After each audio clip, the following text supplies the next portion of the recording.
नमस्कार। The world this week के इस प्रोग्राम में आपका बहुत बहुत स्वागत है। आज जब हम वीडियो पर आपसे बात कर रहे हैं तो आज ही की तारीख में 28 मार्च को प्रधानमंत्री श्री नरेंद्र मोदी उत्तर प्रदेश के जेवर नोएडा इंटरनेशनल एयरपोर्ट का उद्घाटन करने वाले हैं, जिससे उत्तर प्रदेश भारत में सबसे अधिक इंटरनेशनल एयरपोर्ट वाला राज्य बन गया है और ये एशिया का सबसे बड़ा एयरपोर्ट है। इसी के साथ साथ ये ग्रीनफील्ड एयरपोर्ट है और आज की तमाम द वर्ल्ड दिस वीक की जो सुर्खियां हैं उसमें जाहिर सी बात है ईरान, इसराइल, अमेरिका का कॉन्फ्लिक्ट और जो अभी सरकार ने पेट्रोलियम प्रोडक्ट्स पर जो एक्साइज में कटौती की है, इन तमाम मुद्दों पर बात करेंगे हम अपने जाने माने एक्सपर्ट अभिषेक सर के साथ और जानने की कोशिश करेंगे कि इस हफ्ते की सुर्खियां और उसके मायने मकसद क्या है। अभिषेक, पहली तो आप बात ये बताएं कि ईरान, इसराइल और अमेरिका के जंग के जो हालात बने हुए हैं पिछले लगभग अब करीब एक महीना होने जा रहा है, तो क्या स्थिति है और किस दिशा में आप इसको आगे बढ़ता हुआ देख रहे हैं और क्या इसके अब तक असर पड़े हैं? 28 फरवरी को हिट हुआ था ईरान। जी, अमेरिका और इसराइल ने 20 फेब लास्ट टाइम, मतलब 20 फरवरी को उन्होंने हमला किया था। और आज 28 मार्च। हाँ, तो एक महीना हो गया। और अभी जिस तरीके से ट्रंप ने 5 डेज का एक तरीके से सीज फायर उन्होंने ऐलान किया था कि हम कोई भी पावर प्लांट पर एयर स्ट्राइक नहीं करेंगे, उसको बढ़ा के शायद उन्होंने अब 10 दिन कर दिया है, बढ़ा दिया है। लेकिन वो जो 5 डेज का सीज फायर था वो खाली एक आई वॉश था, क्योंकि वहाँ से शेयर बाजार जिस तरीके से उछला है उससे अमेरिकन इकोनॉमी में ट्रंप को तो बड़ा फ़ायदा हुआ है कि उन्होंने कुछ ही मिनट में, बल्कि कह लीजिए 1 घंटे के अंदर कैसे $3 ट्रिलियन कमाया जाता है वो ट्रंप ने कमा के दिखा दिया। मुझे लगता है वो टाइम बाई कर रहे हैं और खुद किसी तरह से अब अमेरिका से बाहर निकलना चाहता है। एक सम्मानजनक विदाई मिल जाए, एक रिस्पेक्टफुल एग्जिट यहाँ से हो जाए, ऑनरेबल एग्जिट हाँ, कि और फिर हम इसराइल से कहते हैं तुम लड़ो हमसे, और बता देंगे कि भाई हमने तो सारे ऑब्जेक्टिव पूरे कर लिए, हमारे सारे ऑब्जेक्टिव पूरे हो गए, ना रिजीम चेंज हुआ ना कुछ हुआ, अब निकले यहाँ से किसी तरीके से। इसका आने वाले जो फ्यूचर है इस लड़ाई का कि कब ख़त्म होगी, क्या है क्या नहीं, अभी फ़िलहाल नियर बाय में जंग ख़त्म होती हुई तो नहीं नज़र आ रही, क्योंकि ईरान ने 5 कंडीशंस रख दी हैं। हाँ, उसने तो 2 टूक मना कर दिया है कि साहब जब तक आप हमारी ये शर्तें 5 शर्तें मानेंगे नहीं हम कुछ नहीं करेंगे। अमेरिका की तरफ से जो है 15 शर्तें रख दी गई हैं। तो अमेरिका की शर्तों को ईरान नहीं मान रहा है, ईरान की शर्तों को अमेरिका नहीं मान रहे हैं, तो कैसे काम होगा? तो कोई सर सीज फायर या जंग खत्म होती फिलहाल तो इधर नज़र नहीं आ रहा है। अब ये अलग बात है कि अमेरिका यहाँ से निकल जाएगा तो ईरान और इसराइल देखना है, और इसराइल जो है वो अपने ग्रेटर इसराइल का जो सपना है उसका, अब देखिए वो लेबनान पे हमला कर रहा है और बहुत जल्दी वो लेबनान के हाफ पार्ट को जो है वो अपने कंट्रोल में लेना चाहता है, जिससे कि एक ग्रेटर इसराइल का जो सपना है वो इसराइल फॉर्म कर सके वहाँ पर। लेकिन एक बात तो है कि ईरान ने ये साबित कर दिया कि जंग हौसले और हिम्मत से लड़ी जाती है, तादाद से और ताकत से नहीं। हाँ, सही बात और कर रहे हैं। इतनी नुकसान बर्बादी झेलने के बावजूद वो जिस तरीके लड़ से रहा है, अपनी मजबूती के साथ लड़ रहा है और जवाब दे रहा है, तो ये तो तय है कि दरअसल धीरे धीरे ये फिजिल आउट कर जाए। वो अमेरिका को, इंटरनेशनल कम्युनिटी को ये आइडिया नहीं था सर कि ईरान जो है स्ट्रेट ऑफ हार्मूज का ऐसे यूज़ करेगा।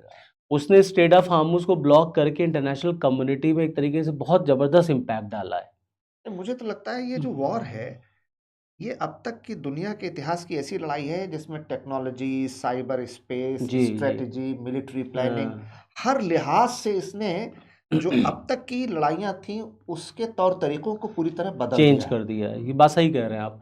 तो इसी वजह से अमेरिका को लग रहा था 1 दिन में ख़त्म हो जाएगा, 1 दिन नहीं, आज 30 दिन हो गए हैं और वॉर कहीं पर जा कर के ठहरती हुई नज़र ही नहीं आ रही है। तो इंटरनेशनली इसका इम्पैक्ट, कच्चा तेल, क्रूड ऑयल के रेट्स बढ़ रहे हैं, एलपीजी की क्राइसिस हो रही है, एलएनजी की क्राइसिस हो रही है, तमाम देशों ने देखिए अपने पेट्रोल डीजल के रेट बढ़ा दिए हैं, और जब एनर्जी की क्राइसिस होगी तो इकोनॉमिकल क्राइसिस तो आएगी ही आएगी। एनर्जी सिक्योरिटी तो बहुत बड़ा मुद्दा है हर देश के सामने, और हर देश परेशान है, और अमेरिका जो है वो नाटो कंट्रीज की हेल्प मांग रहा है, नाटो कंट्रीज हेल्प करने को नहीं तैयार है, और ईरान कह रहा है कि इंटरनेशनली आप रिकॉग्नाइज करिए स्ट्रेट ऑफ हार्मूज पर हमारे क्लेम को। बिल्कुल। अब अमेरिका कैसे उसको रिकॉग्नाइज कर सकता है? तो कुल मिलाकर के ये है कि जंग जो शुरू की थी अमेरिका इसराइल ने कि हम एक दिन में खत्म कर देंगे, वो हुआ नहीं कुछ। अब इसका मतलब कब ये खत्म होगी, अब ये तो फिलहाल इधर तो कहा नहीं जा सकता। तो आपने एक बात कही कि सारी दुनिया में एनर्जी क्राइसिस हो रही है, एलपीजी, पेट्रो प्रोडक्ट्स, डीजल, जी जी क्रूड ऑयल। तो ऐसे बीच में हमारी सरकार ने कुछ एक्साइज ड्यूटी जी कम जी करने की जी घोषणा की है। इसका क्या मायने मतलब है और इसको आप किस तरह से देखते हैं? सर, इंटरनेशनल लेवल पर हम देख ही रहे हैं, हर देश ने अपने देश में पेट्रोल और डीजल के रेट्स बढ़ाए हैं। और लॉकडाउन जैसी कंडीशन जो है, वैसे फीचर्स जो हैं वो लगभग हर देश में लगे भी हैं। कहीं पर उन्होंने वर्क फ्रॉम होम कह दिया है, कहीं पे एनर्जी कट आउट हो रहा है, कहीं पर राशनिंग हो रही है, स्कूल कॉलेजेस बंद कर दिए गए हैं। भारत में फिलहाल अभी तक ऐसा कोई लिमिटेशन, ऐसी कोई राशनिंग जैसी या कोई ऐसा गवर्नमेंट की तरफ से नॉर्म्स नहीं आया कि आप लिमिट में ये सब काम करेंगे। नहीं, हमारे मिनिस्टर हरदीप पुरी ने तो कह दिया है कि ये लॉकडाउन जैसी कोई खबर नहीं है, खबर नहीं है, अफवाह है। हाँ, रूमर था ही, लोग उस पर बात भी कर रहे थे कि क्योंकि दरअसल पीएम साहब ने लोकसभा में बोलते समय ये कह दिया था ना कि कोविड जैसी कंडीशन के लिए आप प्रिपेयर्ड रहिए। तो लोगों ने वहां से उस चीज को ड्राइव कर लिया कि अच्छा कोविड में लॉकडाउन लगा था तो अब इस पे भी हो सकता है लॉकडाउन लग जाए। उससे लोगों ने शायद कुछ ज्यादा सोच के डर गए, अफवाह या हाँ, आशंका में आ गए। हाँ, तो सोशल मीडिया का जमाना, हर आदमी रील बनाने लग गया कि लॉकडाउन लग जाएगा, लॉकडाउन लग जाएगा।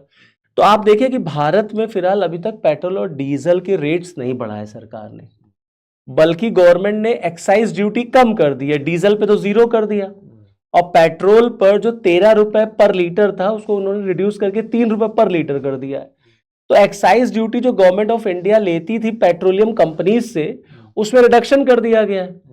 तो दरअसल पेट्रोलियम कंपनीज में प्रेशर बिल्डअप हो रहा था कि वो परचेज तो महंगा कर रहे हैं, रेट तो बढ़ ही गए थे, लेकिन दे पुराने रेट पर, लेकिन पब्लिक को दे रहे पुराने रेट पर। और प्राइवेट जो डीलर्स थे, जो प्राइवेट थे, उन्होंने तो इसको कहा कि हम रेट बढ़ाएंगे। जो गवर्नमेंट कंपनीज हैं वो पब्लिक के लिए या गवर्नमेंट प्रेशर में आकर के, जैसा भी आप कह लीजिए, रेट्स बढ़ा नहीं पा रही थी। तो अब गवर्नमेंट को लगा कि यार ये जो इस गैप को कैसे कम किया जाए, तो उन्होंने एक्साइज ड्यूटी कम कर दी है। अब इस एक्साइज ड्यूटी का पब्लिक को अभी डायरेक्ट कोई बेनिफिट नहीं होगा कि पेट्रोल और डीजल के रेट कम हो जाएंगे, कम नहीं होने जा रहे हैं, लेकिन वो तो बढ़ेंगे नहीं। हाँ, बढ़ेंगे नहीं। दूसरा, हाँ, जो भी सरकार को होगा वो नुकसान सरकार हाँ, सरकार एक शॉक एब्जॉर्बर का काम कर रही है। जो एक्साइज के रूप में उसे रेवेन्यू मिलता है वो नहीं ले सरकार रही, ने छोड़ दिया, कंपनियों को फेवर कर दिया है। अब स्टेट गवर्नमेंट अगर चाहे तो वैट वगैरह कम कर दे तो थोड़े डीजल और पेट्रोल के रेट्स कम हो सकते हैं। लेकिन अब विपक्ष कह रहा है कि कब तक, जब तक चुनाव है तब तक, क्योंकि अभी चुनाव भी तो है। आपके यहाँ तो पेट्रोल और डीजल के रेट्स जो है चुनाव से भी जोड़ दिए जाते हैं। तो अभी इलेक्शन खत्म होने दीजिए, देखिए कि बकरे की माँ कब तक खैर मनाती है। तो रेट्स बढ़ेंगे कि नहीं बढ़ेंगे ये तो इलेक्शन के बाद तय हो जाएगा। बंगाल में इलेक्शन हो जाने दीजिए, अभी जो स्टेट्स में इलेक्शन है, असम वगैरह, उसके बाद आप देखिए गवर्नमेंट अगर रेट बढ़ा, तमिलनाडु, पुडुचेरी, असम और बंगाल, हाँ, अब उसके बाद गवर्नमेंट रेट ना बढ़ाए अगर, तब अब बात है। लेकिन इस बात के चांसेस बहुत कम है कि रेट इलेक्शन के बाद नहीं बढ़ेंगे। 99% बढ़ जाएंगे। मुझे लगता है लास्ट वोटिंग डे शाम को 5 बजे के बाद कभी भी अनाउंसमेंट हो सकता है कि बढ़े, क्योंकि गवर्नमेंट कितना झेलेगी, गवर्नमेंट कितना शॉक को एब्जॉर्ब करेगी, पब्लिक पे उसका बर्डन तो वो डालेगी ही डालेगी। हाँ, लेकिन ये बात है सर कि जो मैंने अभी आपसे बताया था कि जब ट्रंप ने 5 डेज का सीजफायर डिक्लेयर किया था तो क्रूड ऑयल के रेट्स 110 से रिड्यूस होकर के $94 पर बैरल आ गए थे, गिर गए थे। तो अब गिरे तो है रेट, अब इसको देखते हैं गवर्नमेंट किस तरीके से लेती है। दूसरा, आज हमारे प्रदेश में नोएडा इंटरनेशनल एयरपोर्ट जेवर पर उसका उद्घाटन होने जा रहा है, कुछ बताएं इसके बारे में। सर, इकोनॉमिकल डेवलपमेंट के लिए इंफ्रास्ट्रक्चरल डेवलपमेंट तो बड़ा इंपॉर्टेंट रोल प्ले करता है। इंफ्रास्ट्रक्चर को माना ही जाता है कि it is the engine of economic growth. Correct. Uttar Pradesh एक बीमारू प्रदेश हुआ करता था, और मोदी और योगी जी की जो जोड़ी है उसमें नो डाउट इस बात को कहने में, इस बात को एक्सेप्ट करने में कि उत्तर प्रदेश में पिछले 10 सालों में जो इंफ्रास्ट्रक्चरल डेवलपमेंट हुआ है, बहुत अच्छा है, बहुत वो इंफ्रास्ट्रक्चरल डेवलपमेंट अनपैरेलल्ड है। और स्पेशली आप चाहे वो रेलवे ट्रैक्स में देख लीजिए, आप हाईवेज में देख लीजिए, मेट्रोज देख लीजिए, हाँ, और एयरपोर्ट्स देख लीजिए। तो ये जो जेवर एयरपोर्ट है ये एशिया का सबसे बड़ा एयरपोर्ट है। ऑब्वियस सी बात है, जब आप इंफ्रास्ट्रक्चर डेवलप करते हैं तो इन्वेस्टमेंट आता है, डायरेक्ट इनडायरेक्ट एम्प्लॉयमेंट जनरेट होता है, पूरी प्रदेश की इकोनॉमी इकोनॉमी बूम करती है, उस आसपास पर के हाँ लोगों को उसका फायदा कनेक्टिविटी मिलेगा बढ़ती है और मल्टी मोडल ट्रांसपोर्ट से जोड़ दिया जोड़ दिया जाता है तो उससे और बेनिफिट होता है। आप देखिए दुनिया में जहां जंग चल रही है वहां भारत में आज भी डेवलपमेंटल प्रोजेक्ट्स हो रहे, कोई काम गवर्नमेंट ऑफ इंडिया ने रोका नहीं है। जंग के माहौल में भी हमारे यहाँ सारे इंफ्रास्ट्रक्चर प्रोजेक्ट्स पर काम चल ही रहा है, तो इट्स अ गुड साइन। अब उत्तर प्रदेश की जनता को इसका फायदा मिलेगा, इकोनॉमिकल डेवलपमेंट होगा, लोगों को जॉब मिलेगी, तो बड़ी अच्छी बात है। और आने वाले दिनों में और भी एयरपोर्ट्स हमारे हम लोग राज्य ये में। उम्मीद करें, प्रार्थना करें, दुआ करें कि ये जंग जल्द से जल्द ख़त्म हो और दुनिया में अमन व अमान कायम हो, सब तरफ सुख शांति और प्रगति और विकास इस पर काम हो। इन्हीं उम्मीदों, इन्हीं आशाओं और इसी प्रार्थना के साथ आज का द वर्ल्ड दिस वीक हम यहीं पर ख़त्म करते हैं।